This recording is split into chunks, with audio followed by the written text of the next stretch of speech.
Netflix has pulled off the ultimate in guerrilla marketing with the Cloverfield particle. After allegedly paying $50 million for the damn thing, Netflix released one trailer during something called a Super Bowl, which I believe to be some kind of cooking show, saying that the film was out now and you should all go and watch it. Big overlap between cooking shows and fans of sci-fi horror franchises, I'm going to assume. No TV spots, no posters, no trailers, no online campaigns, or even a post-it on the side of a London bus. Just one teaser trailer and then bam! Twitter, Facebook and YouTube get to work doing tons and tons of free publicity. Hell, I don't even think critics got advance copies. Mine was lost in the post, I'm going to assume.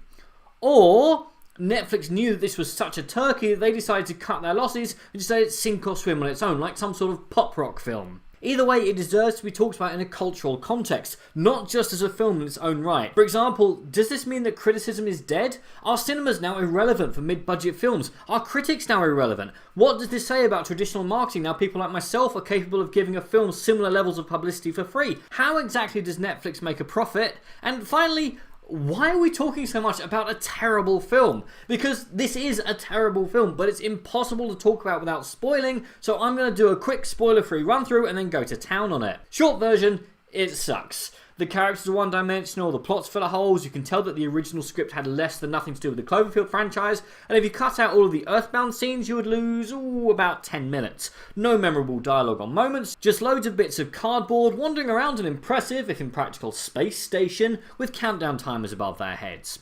Special effects are pretty good though, and whilst it is great to see Daniel Bruhl not playing a Nazi or a villain for once, can whoever thought that putting Chris O'Dowd in a sci-fi horror movie please call me? I would love some of your Hollywood inspiration powder. It's getting a fire rating and a recommendation to go check out Event Horizon if you want a similar idea done better. As long as you're over 18, of course. Okay, everything from now is spoiler, so on your own head be it from this point onwards. The wafer-thin plot is that Earth has run out of power somehow, and everyone is starving and at war, and this all happens off-screen. Naturally, instead of developing renewable energy, the governments of the world decide to build a space station that has the Large Hadron Collider in it, which, when turned on, will somehow create enough power to make sure everyone not be starving and at war and still off-screen. Naturally, this goes south, the space station gets pulled into another dimension, and as a result of this, giant monsters will now appear on Earth in the past, present, and future. In every other dimension as well. Not just the main one where our bits of cardboard want to get home to.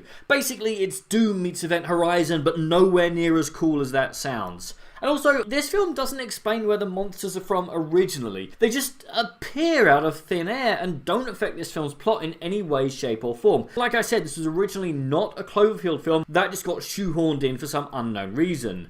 And also, I'm not sure that I care where these monsters are from, and the whole time travel thing opens up enough paradoxes to make Doc Brown's head explode. If the experiment makes monsters appear throughout time, then humanity's evolution will change, which means that there will be no need to build the station, which means that the monsters will never appear, etc, etc, etc. Sorry, my notes for this one are full of this because it was easier to ponder than to pretend to care if the Russian one or the Chinese one was going to be the next to die. And the way they die is very inventive and cool, but again, it happens mostly off screen, or in a very 12A way when I think it could have been pushed more, with another downgrade being that the film's nowhere near as gory as it needs to be. People explode, lose limbs, get infected with all sorts, but it's all handled so blandly and never seems to affect our protagonists. And if they don't care, then why should I? More and more as I watched this film, I came to the conclusion that by booting it to Netflix, Paramount avoided yet another massive bomb, which this film would have been in cinemas, I have no doubt in my mind.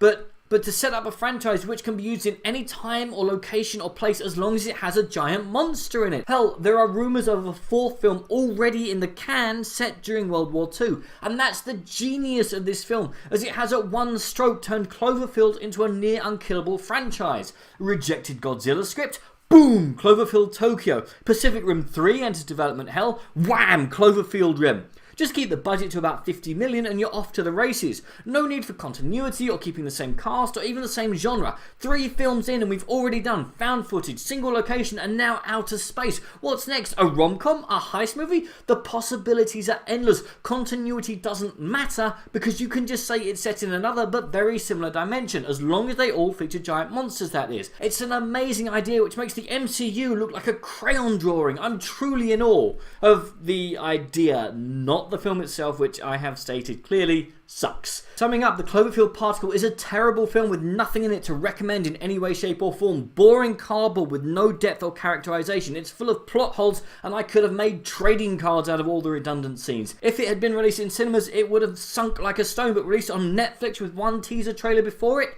this could be the future of films. Self-advertising, self-promoting and capable of driving enough traffic to Netflix to make it worth their while before the critics can even start reviewing and warning people. With the multiplex now reserved mostly for super blockbusters, event films and no budget award films, $40 to $50 million films now need to live on streaming services because they just can't survive anywhere else. Film has changed and evolved right in front of our eyes, and it is terrible and wonderful, and it's going to make my job a hell of a lot easier. But what do you guys think? And what film would you improve by dumping a giant monster in the middle of it? Comment below, let me know. I'm Daniel. It's been a dunking. If you've enjoyed this video, please like, share and subscribe.